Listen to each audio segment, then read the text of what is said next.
Muy buenos días, bienvenidos, bienvenidas a esta nueva unidad temática, en este caso el paso 8, la pieza 8 que vamos a construir esta semana para poner en marcha ese sistema de gestión documental centrado en la calidad y unido por la inclusión. Como bien sabéis, encaramos la semana número 10 con número redondo, del desarrollo del proyecto UTAI Inclusión. Y casi sin darnos cuenta, llevamos gran parte del camino andado. Cuando comenzamos, recordar, merece la pena que lo recordemos un instante. Cuando comenzamos, apenas sabíais en qué consistía un sistema de gestión de la calidad, ni tampoco podíais imaginar cómo su implantación podría ayudarte en la forma de mejorar el funcionamiento y la gestión de tu entidad. Hoy no solo os encontráis familiarizados con la terminología relacionada con el sistema de gestión de calidad, sino que además estamos elaborando un manual de nuestra entidad sobre el que vamos a vertebrar ese sistema de gestión de la calidad inspirado en la norma ISO 9001-2015. También en todo este tiempo hemos conseguido conocernos mejor, ¿verdad? Ya que prácticamente tenemos culminada esa fase de análisis y definición del contexto de nuestra organización. También hemos aprendido a documentar y evidenciar cada uno de los procesos y empezamos a evidenciar los beneficios que nos aporta. Además, muy importante, nos estamos actualizando, transformando digitalmente hablando, ¿verdad? En ese uso y manejo de herramientas digitales que, como veis, os pueden facilitar y haceros ganar eficiencia y eficacia en vuestra gestión. Estas herramientas que estamos empezando a utilizar son, por ejemplo, Zoom, Drive o también para la presentación de documentos, de proyectos y publicaciones, por ejemplo, el Canva. Bien, pues tras establecer la semana pasada las partes interesadas de tu entidad, sus necesidades y sus expectativas, debemos continuar dando pasos para poder finalizar esa fase de análisis y definición del contexto y por fin pasar a la fase siguiente de elaboración del manual. El siguiente paso que vamos a dar consiste en analizar y definir lo que es el motor de tu entidad, el motor de tu organización. Es decir, el organigrama, los puestos y responsabilidades en tu organización. Asunto que vamos a desarrollar con esta pieza número 8, quedando pendiente el establecimiento de la política de comunicación interna que vamos a abordar en la pieza 9 y también el establecimiento del mapa de procesos que veremos en la pieza 10. Bien, una organización, como sabéis, es una persona o un conjunto de personas que tienen sus propias funciones, sus propias responsabilidades, autoridades y relaciones para conseguir sus objetivos. En una entidad organizada deben estar perfectamente definidos los roles, las autoridades y las responsabilidades como establece la norma 9000, ISO 9001-2015. Pues el diseño del organigrama de tu organización con la definición de puestos de trabajo y responsabilidades va a ser ese registro RG10 PZ8 PS8 que deberás realizar esta semana y que va a formar parte de ese manual de calidad que estamos elaborando. ¿Estás preparado y preparada? Pues bien, comenzamos. Voy a compartir pantalla con todos vosotros, ¿vale? Para que podáis ver la presentación que hemos preparado esta semana. Vamos a ver si la encontramos.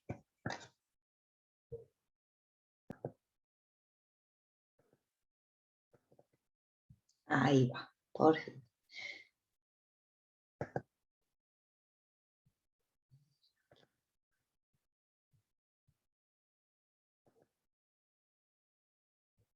Bien, por fin la veis, ¿verdad?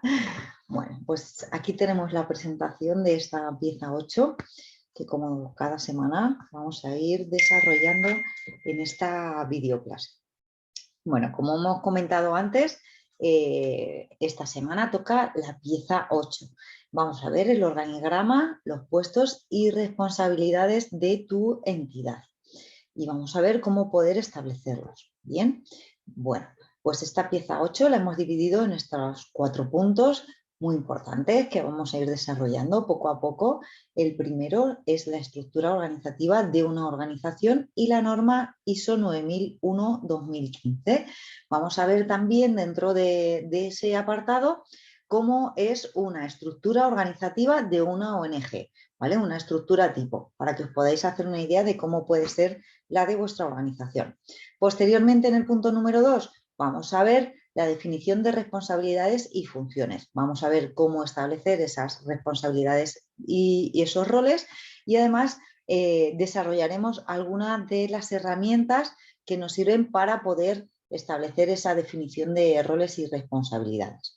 En el punto número 3, pues bueno, muy importante también y como antesala de lo que va a ser ese mapa de procesos, de esa gestión de procesos que vamos a poner en marcha en nuestra entidad, es bueno que vayamos situándonos sobre nuevos modelos de organización en las ONGs, en este caso cómo trabajar por proyectos, que es una metodología muy interesante, muy dinámica y que podéis aplicar en vuestra organización y además podéis conjugar con vuestra metodología tradicional de trabajo, como vamos a poder ver.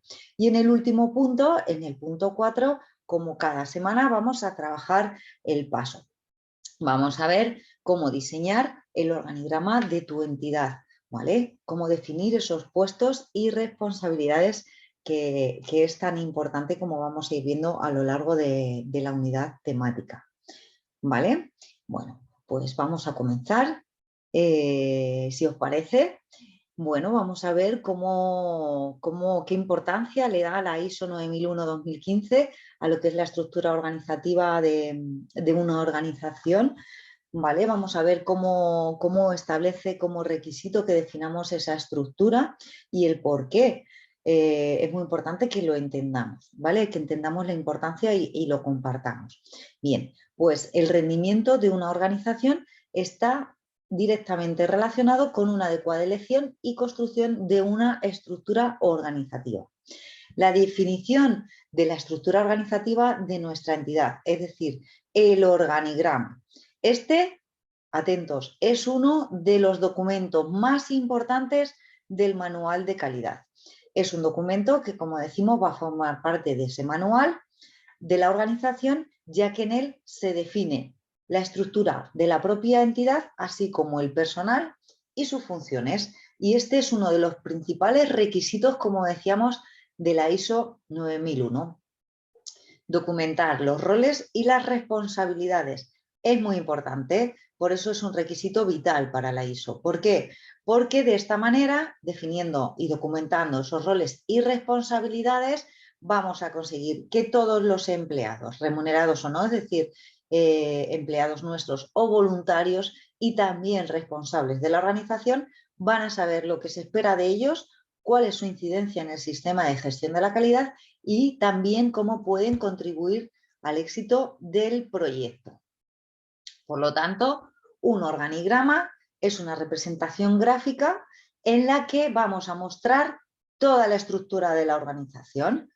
Vamos a indicar de forma clara todos los nombres de los puestos de trabajo, de las labores que hay que realizar y también las relaciones que hay entre responsable o jefe y colaborador, ¿vale?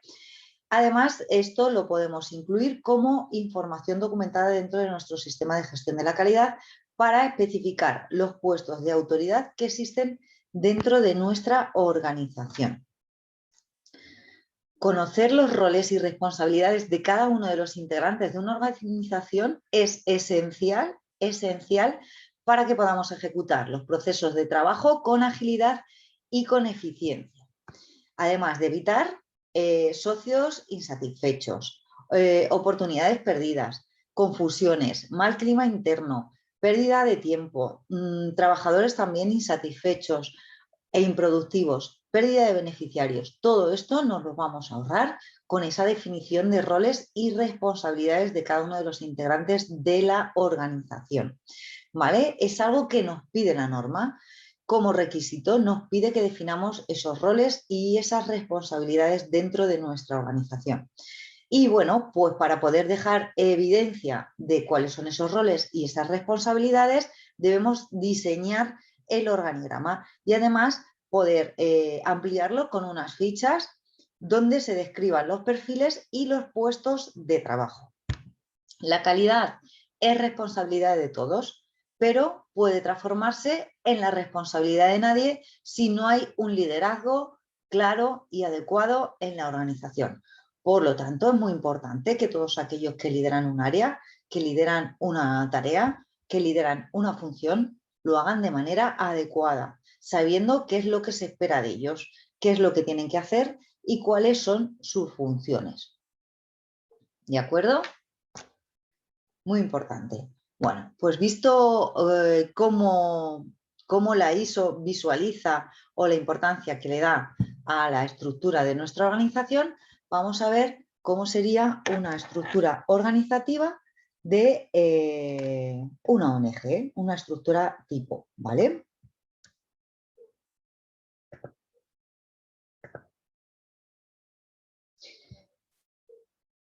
Bueno, pues por muy pequeña que sea una se me ha ido. Por muy pequeña que sea una organización, ¿vale? Siempre vamos a intentar que definir su organigrama. Es muy importante que podamos hacerlo, ¿de acuerdo? Como decíamos, da igual el tamaño de la organización, ¿vale? La estructura debe estar perfectamente definida y cada persona debe saber qué es lo que debe hacer y qué es lo que se espera de ella dentro de la organización. Como todos sabéis, una organización tiene una estructura que no es ni más ni menos que la que se establece dependiendo de la forma jurídica que adopte. En el caso de las asociaciones, la estructura es básica, son muy sencillas y para su constitución solo necesitáis juntaros 3 personas, ¿verdad? En las asociaciones, la única estructura que nos obliga la ley es tener los diferentes órganos de representación de los asociados, ¿verdad? Y a partir de ahí ya los organigramas se pueden complicar, pueden ampliar y variar en función de la complejidad de las organizaciones, también de su modelo de gestión, de sus proyectos y de sus propias necesidades organizativas. Lo normal es que estén los órganos de gobierno donde como mínimo haya un presidente y un secretario, ¿verdad? Y por debajo de esta estructura estarían los órganos de dirección o de gestión y de esto ya dependerían el resto del equipo técnico. Más o menos es así como nos organizamos dentro de una organización. Bueno, como bien sabéis y experimentáis, no es algo que yo vaya a descubrir, ¿verdad? En las asociaciones con estructuras muy pequeñitas, los roles suelen coincidir con las mismas personas y suelen funcionar o soléis funcionar de una manera muy horizontal. Bien, que seáis pequeñitos, que seáis una asociación pequeñita, no quiere decir que no tengáis que definir vuestro organigrama, aunque una sola persona acapare la mayoría de las funciones. Vamos a establecerlas, vamos a dejarlas definidas para cuando otra persona podamos incorporar a más personas a la organización, ¿verdad? Estén claramente definidas cuáles son las funciones de cada uno de los puestos. Así que por muy pequeña, como decíamos al principio, que sea vuestra organización, os recomendamos que establezcáis un reparto claro de las funciones y de los roles entre las personas que la compongan, aunque seáis los mismos, ya que de esta manera estaremos contribuyendo a que la estructura se vaya profesionalizando. Con el tiempo, la situación no va a ser siempre la misma, variará seguramente en algún momento, ¿verdad?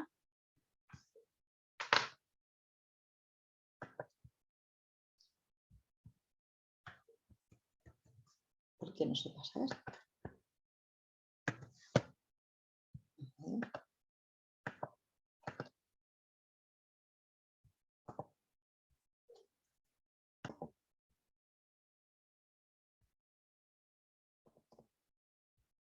A ver si...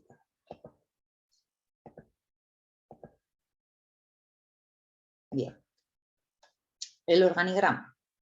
Bien, pues el organigrama lo podemos definir como la representación gráfica de la estructura orgánica de una asociación, de una organización y de cada una de sus áreas. Este debe reflejar de forma esquemática la descripción de cada una de las unidades, de las áreas o departamentos que la integran, su respectiva relación en la organización, los diferentes niveles jerárquicos que se manejan y los canales formales de comunicación. Debe de servirnos como guía o plano que represente gráficamente la estructura orgánica interna y formal de una organización de manera objetiva y global. ¿Vale? Los organigramas. Bien, pues los organigramas tienen por objetivo o finalidad mostrar, en primer lugar, los principales estratos jerárquicos o gerenciales dentro de la organización. También pretende mostrar, evidenciar las principales áreas orgánicas de la entidad. También podemos reflejar en el mismo las líneas de autoridad y de comunicación, así como las relaciones de autoridad con los colaboradores o subordinados, las diferentes vías de supervisión y la centralización o descentralización de la organización. Todo eso lo podremos observar de un solo vistazo al ver el organigrama. Por eso tiene mucha importancia esa representación gráfica. ¿Vale? Vamos a ver que se pueden hacer de muchas maneras, pero lo que se suele recomendar, o la más utilizada, ¿vale? Para crear un organigrama, vamos a utilizar gráficos rectangulares y líneas que los conectan, comenzando por los rangos jerárquicos más altos de la organización. De ahí que el rectángulo más alto va a corresponder al nivel más alto de jerarquía. También será el más grande y estará en una parte más visible. De ahí, por ejemplo, podría ser el presidente de la organización, el director ejecutivo, el gerente de la organización, ¿vale? Como decíamos, va a ser un rectángulo o un gráfico más grande que el resto para representar la mayor jerarquía dentro de la organización. De la base inferior de ese rectángulo o de ese gráfico que poníamos como principal, donde estaba el cargo más alto de la organización, ¿vale? Va a salir una línea central, que es una línea jerárquica, y la cual debe ser algo más gruesa que las demás, ¿vale? En el nivel inmediato inferior al rectángulo inicial, ¿qué vamos a poner? Bueno, pues en él van a estar las diferentes asesorías o las diferentes asistencias a ese cargo principal, que asisten a la presidencia en este caso.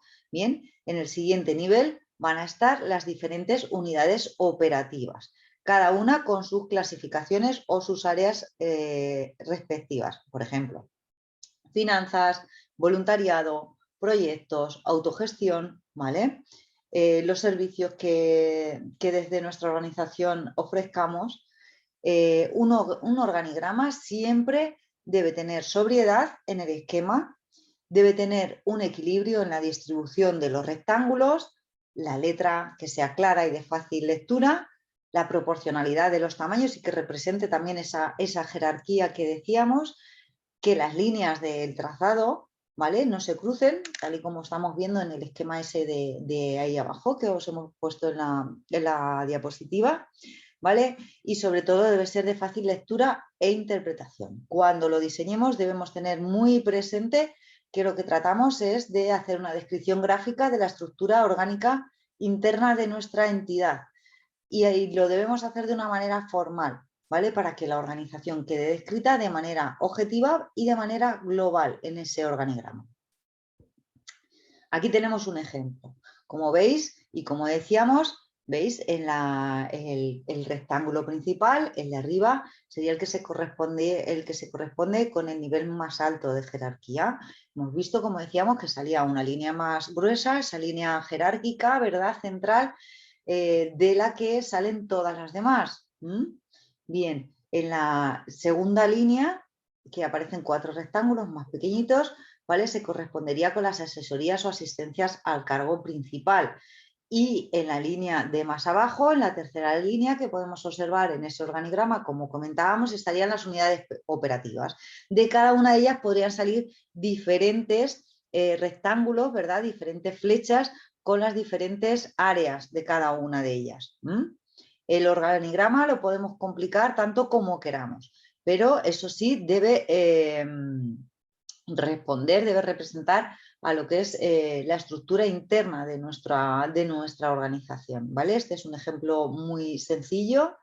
Vamos a ver que luego cuando os presentemos el ejemplo del organigrama de UTAI hemos utilizado otro tipo de gráficos, hemos intentado hacerlo de manera circular a modo de ese mundo UTAI, ese mundo mejor que queremos y sobre el que estamos trabajando. ¿Bien? ¿Ha quedado claro cómo realizar un organigrama, verdad? Luego, claro, en cada uno de esos puestos que vamos a definir allí, estamos viendo la jerarquía y posteriormente en una ficha posterior deberíamos realizar la descripción de cada uno de esos puestos, ¿verdad? Y las responsabilidades en cada uno de esos puestos, como vamos a ver ahora después, cómo se definen las responsabilidades y las funciones. En toda organización coexisten dos estructuras que deben ajustarse, deben estar ajustadas, ¿vale? La estructura de procesos, que viene a ser lo que se hace, y la estructura de las personas que ejecutan esos procesos, es decir, quién los hace, ¿vale? La definición de cada puesto de trabajo va a ser el nexo de unión entre esas dos estructuras, entre la de procesos, ¿vale? Y la de las personas que ejecutan esos procesos. En función de aquello que hay que hacer, ¿verdad? Deberemos determinar qué competencia profesional es exigible a la persona que ocupe ese puesto de trabajo, ¿vale? Y ya de esa manera iremos orientando también la selección de personal. Existen organizaciones en las que no se encuentran bien definidos los roles y las responsabilidades y las autoridades. Esto es un problema porque es un requisito y es una parte fundamental, como decíamos, del sistema de gestión de la calidad basado en la norma ISO 9001-2015. Para que podamos definir los roles, las autoridades y las responsabilidades, ¿vale? Debemos ir más allá. No nos podemos conformar con hacer un listado de las diferentes tareas, ¿vale? Que sería el organigrama, ¿vale? Sino que debemos especificar y pensar en las diferentes tareas que realizará cada uno de esos empleados, voluntarios o cargos que ocupan esos puestos, ¿vale? Por lo tanto, para poder definir las funciones de cada uno, necesitaremos primero realizar el organigrama de la organización, que es en lo que estamos. Después, definir quién depende de quién dentro de ese organigrama. Y por último, visualizar qué departamentos existen en la empresa o en la organización y qué relaciones existen entre ellos. En la mayoría de las organizaciones no vamos a disponer de este tipo de documentación por escrito, aunque sí siempre vamos a tener una idea clara de la estructura y de la distribución del personal dentro de la propia organización. No contar con un organigrama y una descripción específica de los puestos, responsabilidades y funciones harán que al final nos acostumbremos a hacer todos de todo, ¿verdad? ¿A qué eso suele pasar también en vuestra organización? Todos hacemos de todo. Eso está bien en un principio, pero ¿qué pasa cuando la organización crece? Y al crecer continúa utilizando, aplicando los mismos criterios que cuando empezábamos, cuando todos hacíamos de todo. Pues eso hace que en la organización no exista ningún orden y ninguna estructura, y mucho menos que se definan las funciones de los trabajadores o responsables en función de los puestos de trabajo o labores a asumir. Esto, no nos confundamos, no significa que una persona no pueda desempeñar las funciones de dos puestos de trabajo, pero esos dos puestos de trabajo que ocupa esa persona, 2, 3 o los que sean, deben estar documentados, ¿vale? y especificadas las funciones de cada uno de esos puestos, ¿vale? Para que en el momento en que entre otra persona y tenga que ocupar uno de esos puestos que estaba ocupando en primer lugar una sola persona, no sea algo arbitrario en función de lo que vaya aconteciendo, sino que sea algo que esté establecido y que está documentado. ¿Lo entendemos? ¿Entendemos bien esto que estoy diciendo? Es muy importante, ¿vale? ¿Cómo podemos establecer esos roles y esas responsabilidades? Bueno, pues el establecer los roles y responsabilidades se trata de un procedimiento o de un método documentado. Esto hará que definamos quiénes son las personas que realizan cada una de las actividades y eso va a incluir a la persona responsable de realizarlas, ¿vale? Por lo tanto, serán documentos donde definamos los roles, las responsabilidades y las autoridades de la parte operativa, ¿vale? Pero antes de lanzarnos a ponernos a definirlas, debemos distinguir muy bien entre lo que son roles y funciones, responsabilidades y autoridades. Os recordamos, no nos cansaremos de repetirlo en esta unidad temática, que toda organización, toda entidad organizada debe tener perfectamente definidos los roles, las autoridades y las responsabilidades. Por eso tengo que saber muy bien a qué me refiero con cada una de esas cosas, ¿vale? Vamos a ver qué son los roles y las funciones. Bien, pues los roles y las funciones no es ni más ni menos que el primer requisito que pone la norma ISO 9001-2015 y que nos exige la definición de todos los roles funcionales de la organización. Por lo tanto, el término función lo vamos a definir como papel para ser llevado a cabo por una unidad designada de la organización. Es decir, el rol es esa función que debe ser realizada por un miembro del equipo de trabajo que forma parte de un proceso, como por ejemplo aprobar o auditar o archivar o producir o servir o inspeccionar o codificar. La persona encargada de hacer cada una de esas tareas sería su función, su rol, ¿vale? Debemos considerar que la organización es un grupo de personas que tienen sus propias funciones, ¿verdad? Dentro de vuestra organización, todas las personas que forman parte de ella, cada uno tiene su función, su responsabilidad y su autoridad. Y necesitamos conseguir también esas relaciones entre todos ellos para conseguir los objetivos. Bien, en una entidad perfectamente organizada tenemos que tener muy bien definidos los roles, las autoridades y las responsabilidades. ¿Por qué? Porque esto seguro que sonará. En cualquier organización se han podido vivir diferentes tipos de situaciones, como por ejemplo que se pierda una subvención porque no hay una persona que sea responsable última de mirar las convocatorias y se nos pase, ¿verdad? Que por ejemplo Luis no asista a una reunión en representación de la asociación porque piensa que Juan o Marco lo iban a hacer y resulta que Juan se encontraba de vacaciones y Marco se encontraba en un curso de formación, ¿verdad? Son situaciones que pueden suceder dentro de la organización cuando no está bien definido y bien establecido qué debe hacer cada una de las personas, cada uno de los integrantes.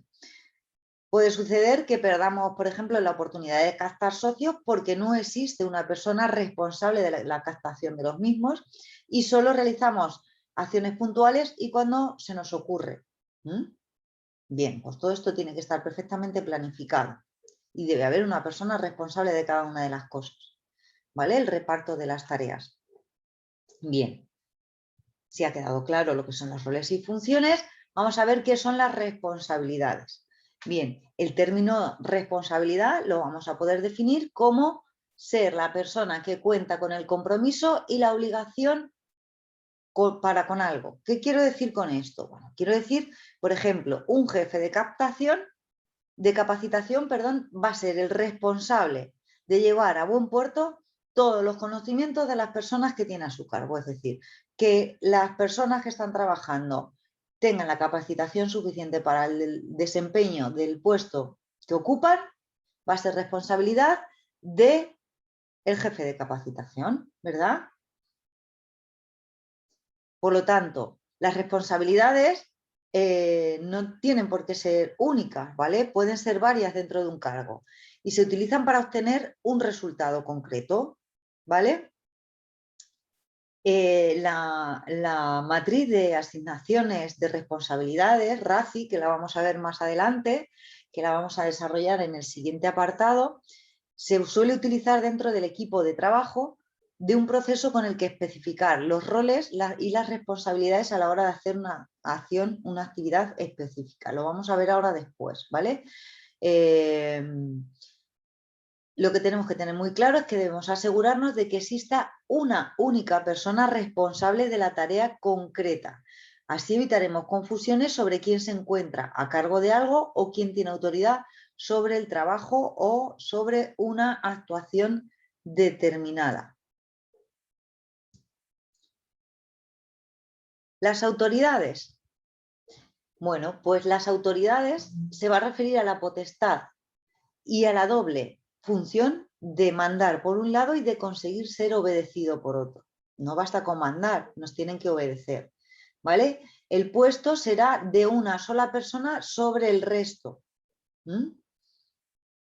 Por lo tanto, la autoridad de una persona va a ser el poder que ocupa dentro de la organización.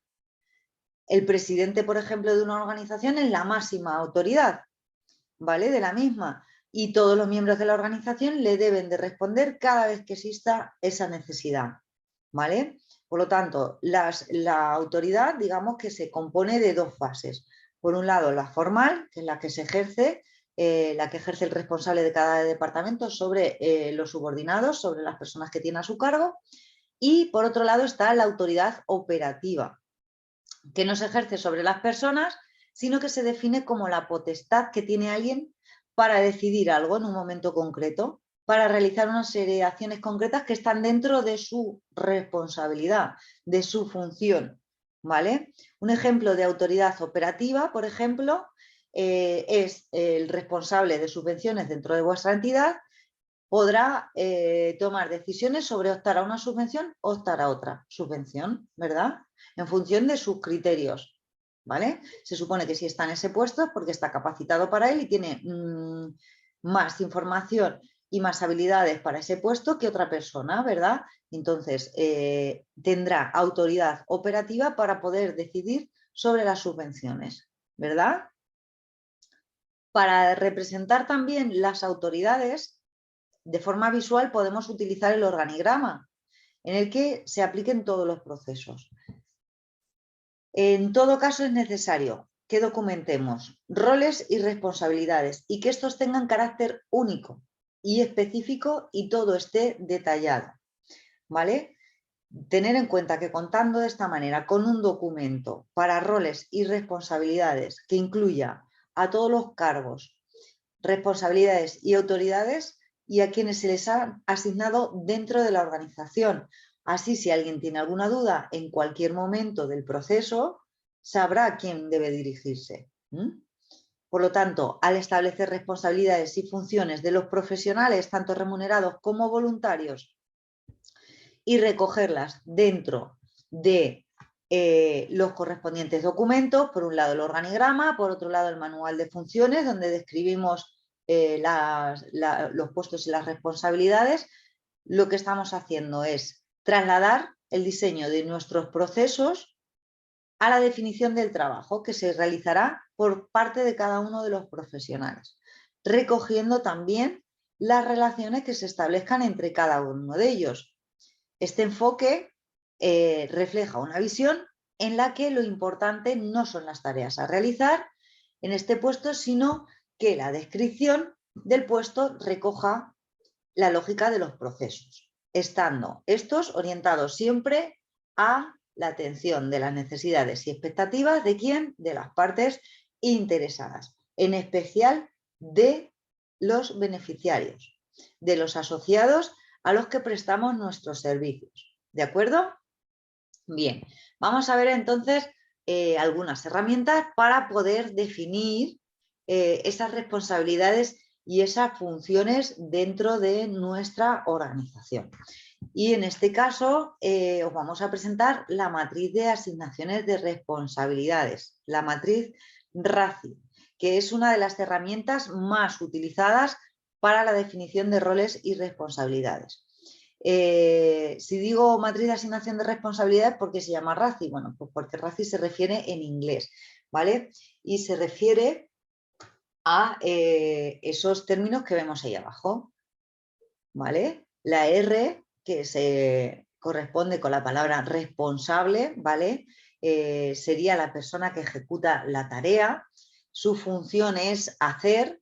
Hay que tener cuidado con que, en este caso, responsable significa responsable de realizar el trabajo, de ejecutarlo. No es el que tiene la capacidad de decidir cuándo está completo, no, simplemente lo ejecuta, ¿vale? El responsable es el que ejecuta. Esa capacidad de decidir si está completo o no pertenece a otro rol, en concreto al de la A, a la persona que tiene que aprobar, ¿vale? Es la persona encargada de velar porque la tarea se cumpla, aún sin tener que ejecutarla en persona, porque como hemos visto la ejecuta el responsable, ¿verdad? Su función es aprobar. Realmente sería el responsable de certificar que la tarea que se ha realizado está bien hecha, ¿vale? De ahí su nombre de aprobar, ¿vale? Consultar. Bien, el consultado es la persona o el área que debe ser consultada respecto a la realización de una tarea. Son aquellas personas a las que se les puede consultar sobre una cuestión, se les puede pedir opinión sobre algún aspecto de la tarea, ya sea porque deben tenerse en cuenta o porque son expertos en la materia. Y por otro lado está la persona o área informada, ¿vale? Que sería aquella persona o área que debe ser informada respecto a la realización de una tarea. Lo más frecuente es que informemos de cuándo se ha completado la tarea, pero dependiendo del rol y de la implicación, se puede solicitar que se informe de la evolución de la tarea, aunque no se haya finalizado. Pues bien, ese RACI se corresponde con responsable, aprobación, consultor y informador, ¿vale? Entonces, lo que vamos a hacer con esta matriz es construir una tabla donde por filas tenemos las tareas y por columnas tenemos los actores de esas tareas, los encargados de ejecutar esas tareas. En la intersección de cada fila con cada columna de la tarea con el actor, vamos a introducir una R, una A, una C o una I, dependiendo de si es el responsable de ejecutarla, es el responsable de aprobarla, es la persona a la que consultar o es la persona a la que informar sobre la tarea. Bien, de esta manera vamos a definir de una forma muy fácil y muy sencilla, ¿vale? Las diferentes responsabilidades y funciones, los roles, ¿vale? Vamos a verlo con más detenimiento.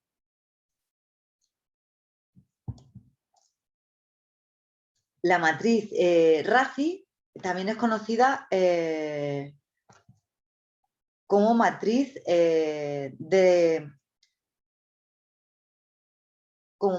asignación de responsabilidades, ¿vale? Como hemos dicho al principio. Por lo tanto, para ponerla en marcha, ¿qué vamos a tener que hacer? En primer lugar, vamos a identificar esas actividades y esos procesos y los vamos a colocar como filas de la matriz, ¿vale?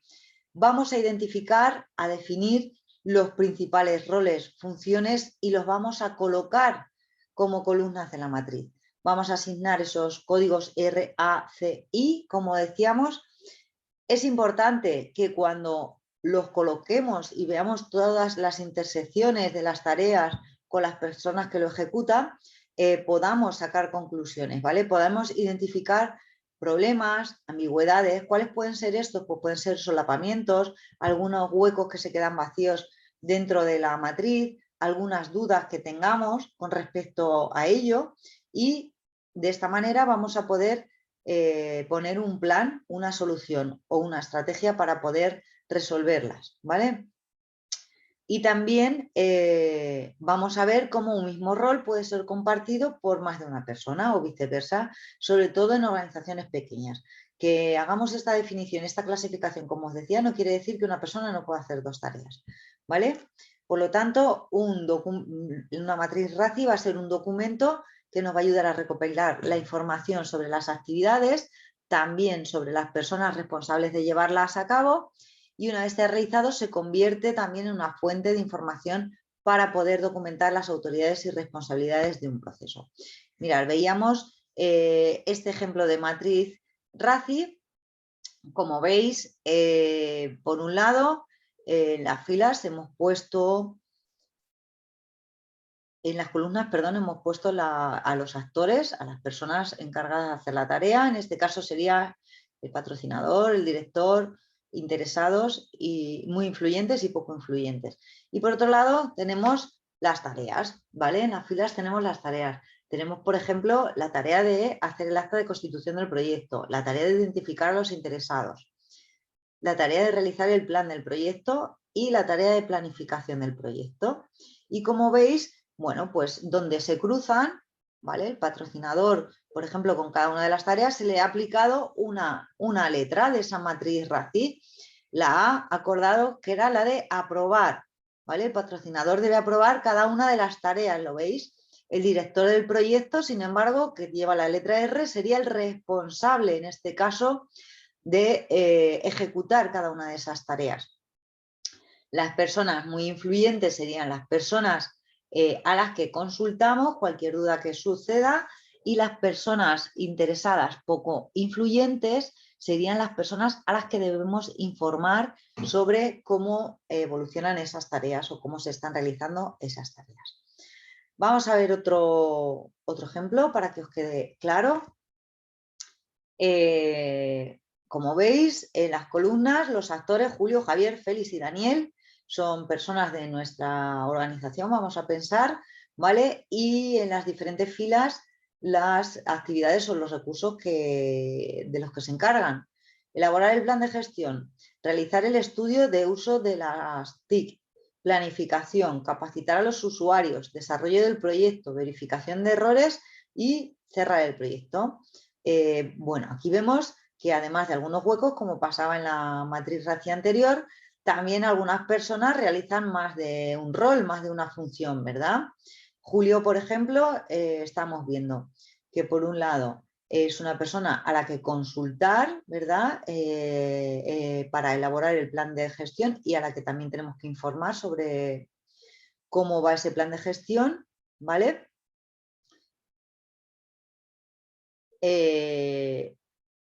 A la hora de realizar el estudio del uso de las TIC, sería la persona encargada de aprobar, ¿vale? Lo vais viendo. Vemos como cada una de esas personas pues va realizando la tarea que le corresponde, ¿vale? Y se le va aplicando las letras, la R, la A, la C, ¿vale? O la I, dependiendo de cuál es su función dentro de ese proyecto. Por ejemplo, vemos en capacitar a los usuarios, ¿vale? La cuarta fila, vemos que el responsable, el que tiene que ejecutar la tarea de capacitar a los usuarios sería Félix, ¿verdad? El que tiene que aprobar que esa tarea está bien hecha sería Julio. A la persona a la que consultar sobre la capacitación de los usuarios, alguna duda que surja o algún cambio que queramos introducir, sería Javier, ¿vale? Y a la persona que hay que informar sería a Daniel. ¿Lo veis? El desarrollo del proyecto, pues Daniel sería el responsable de ejecutarlo, mientras que Félix sería la persona encargada de aprobarlo, ¿vale? Vemos que no está establecido en este caso ni a quién consultar ni a quién informar, ¿vale? Esas son ese tipo de cosas que decíamos que había que luego sacar conclusiones y poner soluciones a las mismas, ¿vale? Cuando veamos que hay alguna ambigüedad, algún vacío, ¿vale? O algunas tareas que se duplican, ¿vale? Bueno, pues a modo de ejemplo yo creo que ha quedado bastante claro. En esta unidad temática no vamos, en el trabajo al paso, no os voy a pedir que hagáis una matriz RACI, pero sí que os puede servir, ¿vale? De cara a el trabajo de vuestra organización, el trabajo posterior. Sabéis que todos los documentos que estamos haciendo son una línea básica, estamos sentando las bases y que podremos ampliarlos, mejorarlos con el paso del tiempo y conforme vamos adquiriendo conocimientos y conceptos, ¿vale? Entonces, Es posible que cuando tengamos definida la organización, si tenemos ya el organigrama bien definido, queramos dar un paso más y establezcamos, como os decía, pues esas responsabilidades, esos roles, ¿vale? Utilizando la matriz RACI, que como veis es muy sencilla de aplicar y queda de una manera visual muy bien establecida y cada persona será capaz de saber qué es lo que tiene que hacer, ¿vale? Simplemente viendo la matriz.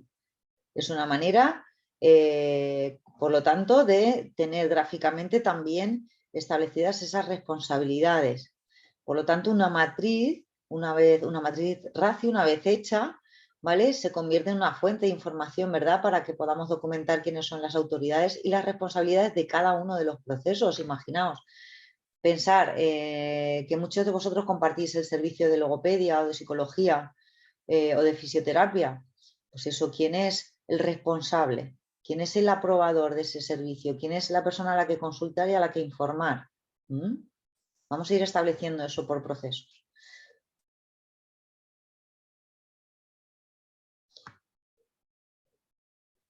¿Qué vamos a conseguir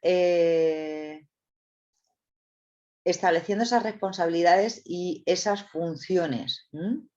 Bien, pues al establecer esas responsabilidades y funciones de los profesionales, tanto remunerados como voluntarios, y recogerlas en los correspondientes documentos, como hemos dicho, el organigrama y ese manual de funciones. Para la realización de ese manual de funciones es para lo que podemos utilizar la matriz RACI, ¿verdad? Lo que vamos a conseguir con eso es, sobre todo, simplificar la comunicación, ¿vale? Por un lado, todos van a conocer sus funciones a realizar. Eso va a simplificar mucho la comunicación entre todos los involucrados dentro de un proceso. Vamos a eliminar también la sobrecarga de trabajo. Muchos trabajos, cuando una persona asume toda la responsabilidad, termina estresándose, ¿verdad? Porque tiene que realizar y resolver muchas cosas a la vez. Y vamos a definir claramente las expectativas con esa matriz RACI.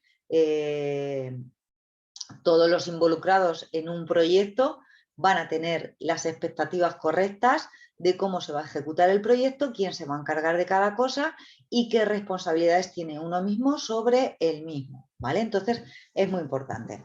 Para que la matriz RACI también sea efectiva, debemos tener en cuenta una serie de reglas, ¿vale? La primera es que al menos debe haber un responsable dentro de una matriz RACI, responsable de cada una de las tareas. Siempre tiene que haber una persona que encarga de ejecutarla, ¿vale? Aunque cueste creerlo, solo puede haber un aprobador dentro de cada una de las tareas, ¿vale? No puede ser que una tarea dependa de la aprobación de dos personas, solo una persona, ¿vale? Eso sí, podemos incluir tantos responsables, informados y consultados como necesitemos, pero aprobador, solo uno. Todo rol con una A de aprobador debe además tener la autoridad suficiente para poder desempeñar ese rol, ¿vale? Debemos intentar que las letras R de responsable, ¿vale?, estén referidas a tareas muy concretas y específicas para que no resulte ambiguo.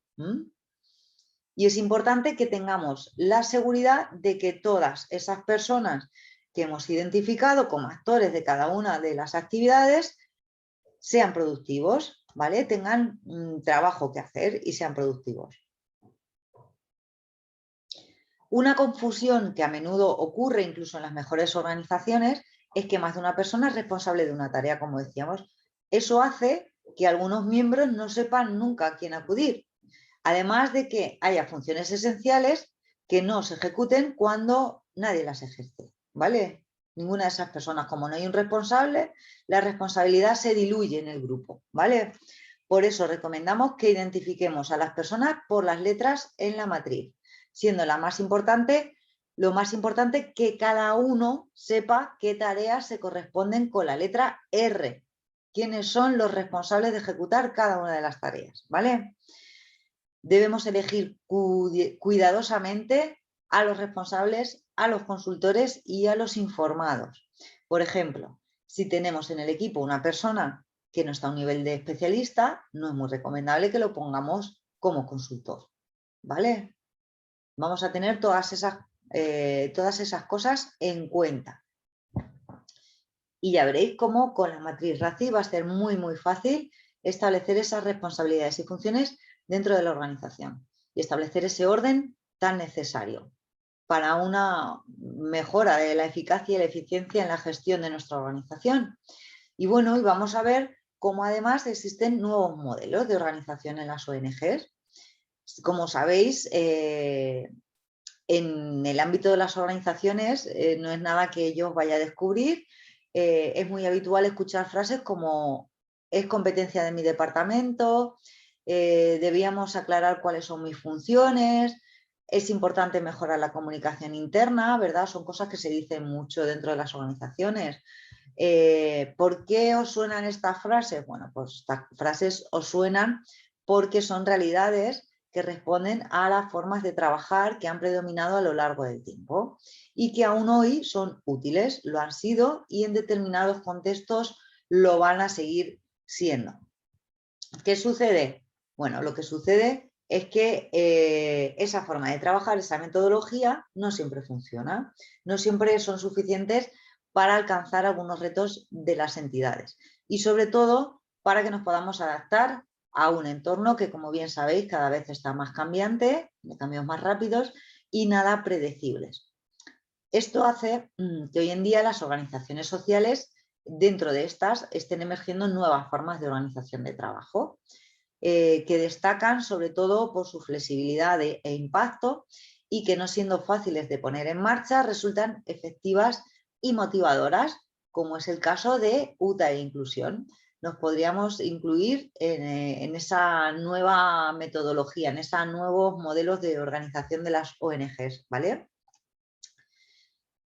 Siendo conocedores, todos nosotros, ¿verdad? También como participantes de UTAI, que cada vez se hace más necesaria la actualización, ¿verdad? Dentro de nuestra organización, la reestructuración y la adopción de nuevos métodos de trabajo. ¿Cómo qué?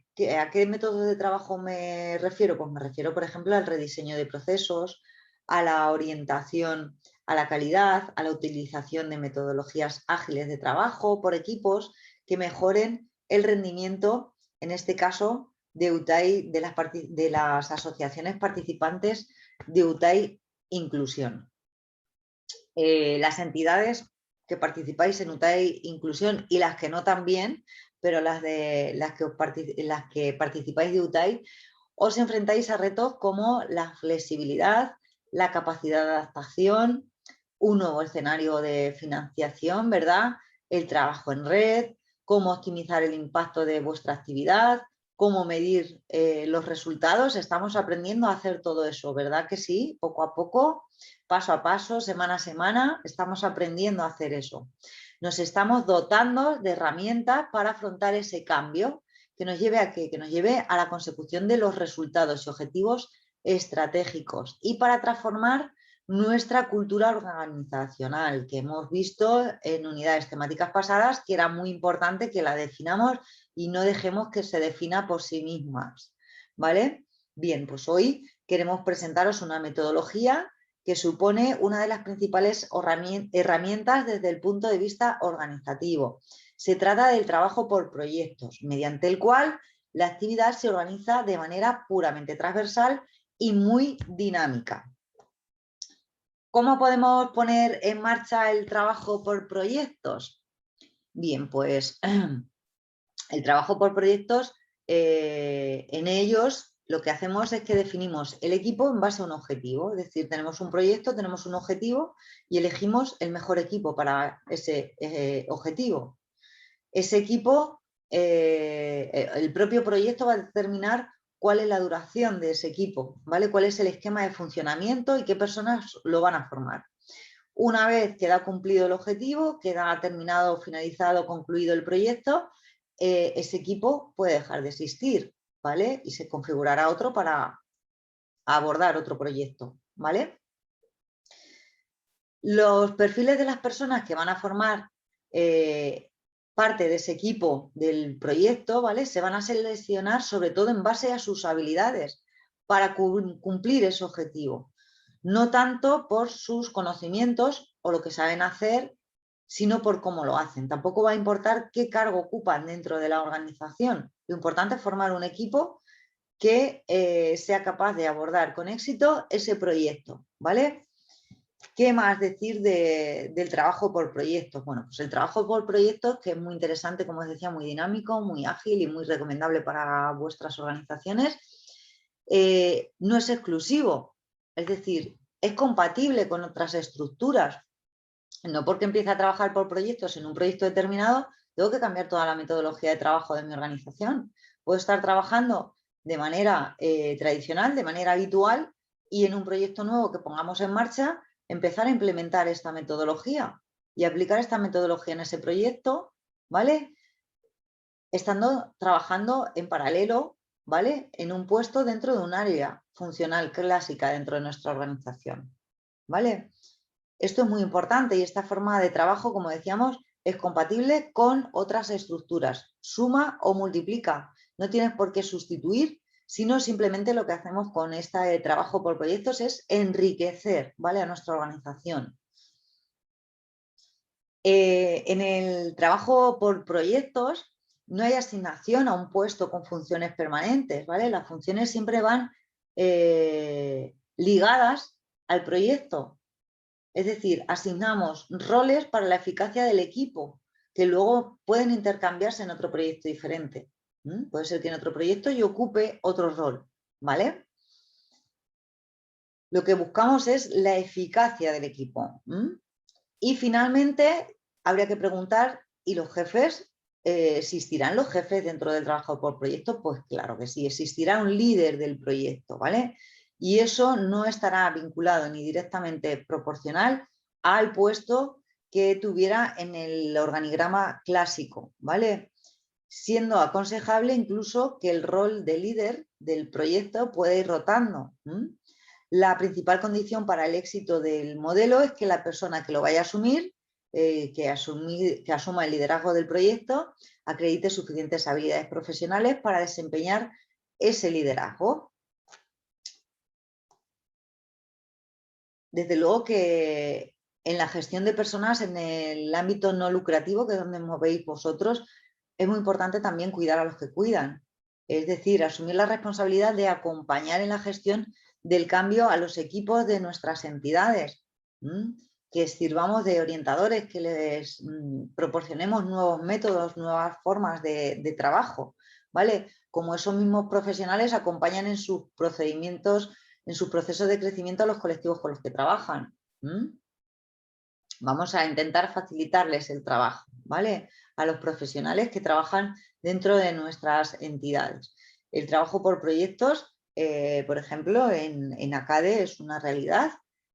Todo funciona con jefes de proyecto y la verdad es que es una metodología, como decíamos, muy recomendable, que deberíais valorar y que es la antesala a la gestión de procesos también, que vamos a ir viendo. Vamos a ir ya visualizando todo esto, vamos a ir interiorizándolo para que cuando nos metamos de lleno en ello, que será en la pieza 10,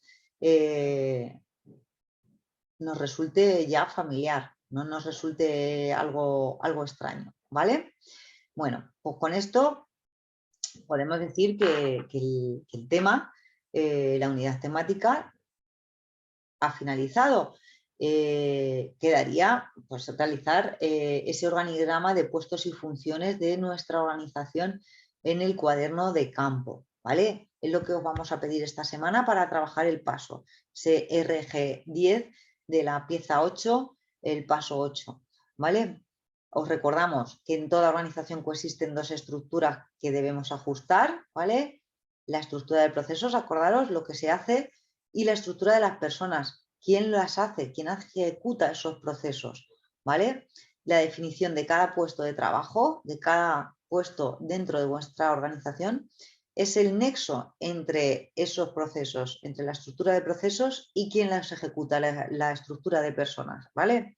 En función de aquello que hay que hacer, debemos determinar qué competencia profesional debemos exigir a la persona que ocupe ese puesto de trabajo, ¿vale? Te adjuntamos el organigrama de UTAI, inclusión y la definición de puestos y responsabilidades.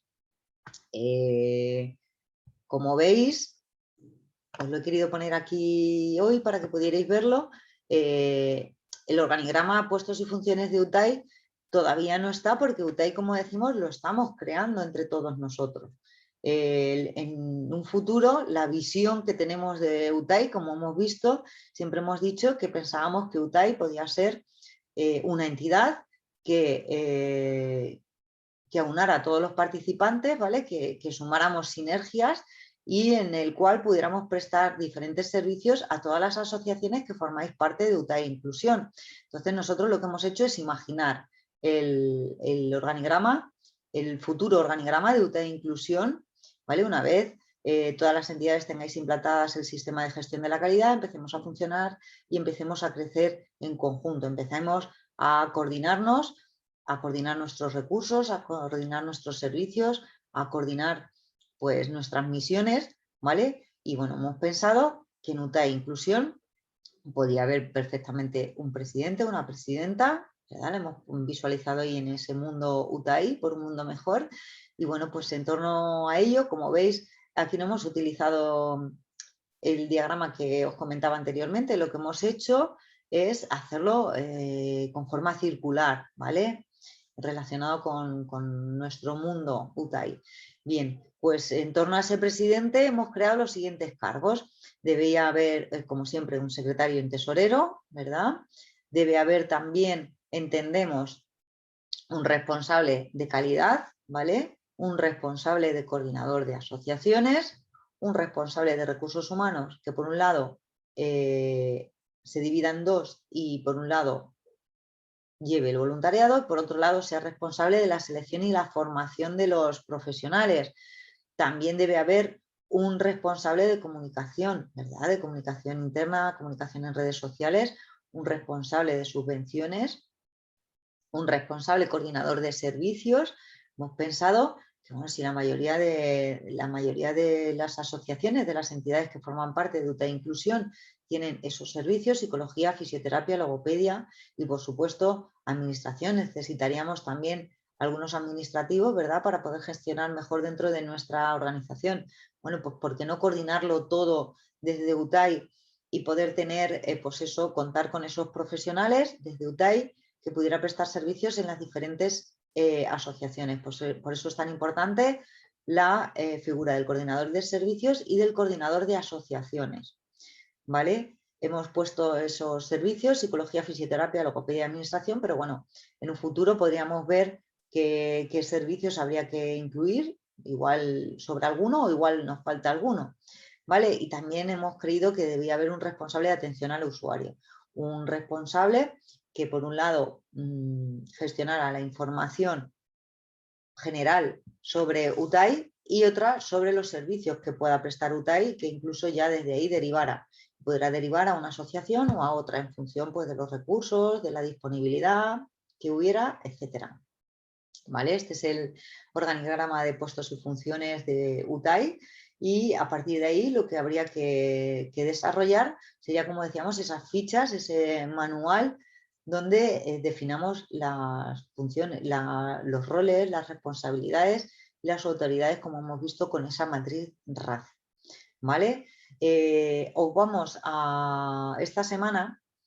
Claro, es un tanto difícil hacer el registro para que lo podáis rellenar, porque luego sabéis que se desconfigura el Word y es un poco complicado hacer estos diagramas. Entonces, como ya llevamos varias semanas trabajando un poquito en Canva, explicando cómo funciona Canva, sí que nos gustaría que esta semana os vamos a compartir este modelo para que lo podáis adaptar a vuestra entidad, ¿vale? El modelo de organigrama que lo hemos hecho en Canva, os lo vamos a compartir, os llegará al correo para que podáis desde ahí realizar en Canva y utilizando este modelo vuestro organigrama.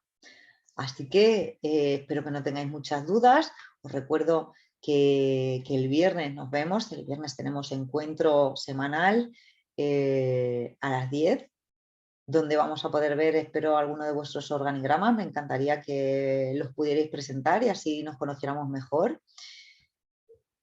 Y bueno, si os han quedado alguna duda, os recuerdo que tenemos tutorías los martes de 10 a 2, es decir, los martes de 10 a 2 y los jueves de 4 a 8. Si necesitas alguna tutoría para que te echemos una mano con el trabajo al paso, para que te expliquemos alguna duda sobre algún trabajo al paso anterior, porque tengas dudas sobre alguna unidad temática o algún concepto en concreto, escríbenos a equipoutai@gmail.com o envíanos un WhatsApp o llámanos al 618-571-646. Muchísimas gracias por vuestra atención. Os recuerdo esas tutorías individuales, ¿vale? No os quedéis con dudas, por favor. Siempre solicitar esas tutorías, que para eso están a vuestra disposición. Nos vemos el viernes. También el viernes, si os queréis quedar, sabéis que podemos poner en marcha una tutoría grupal. Y bueno, pues este viernes además está previsto que continuemos dando pasos en Drive, ¿vale? Como en otras ocasiones, sobre el uso y manejo de Drive. Vamos a continuar dándos alguna formación, alguna píldora formativa en ese sentido en la clase del viernes. Así que no las perdáis. Y bueno, pues también intentaremos ampliar un poquito más el tema del organigrama y resumir esta unidad temática. Así que os espero a todos el viernes. Nada más, que vaya muy bien la semana, poneos las pilas, que ya casi estamos a punto de finalizar esos registros para poder elaborar ese manual de calidad y nos vemos el viernes, ¿vale? Que vaya muy bien esta semana. Chao, muchas gracias a todos y a todas.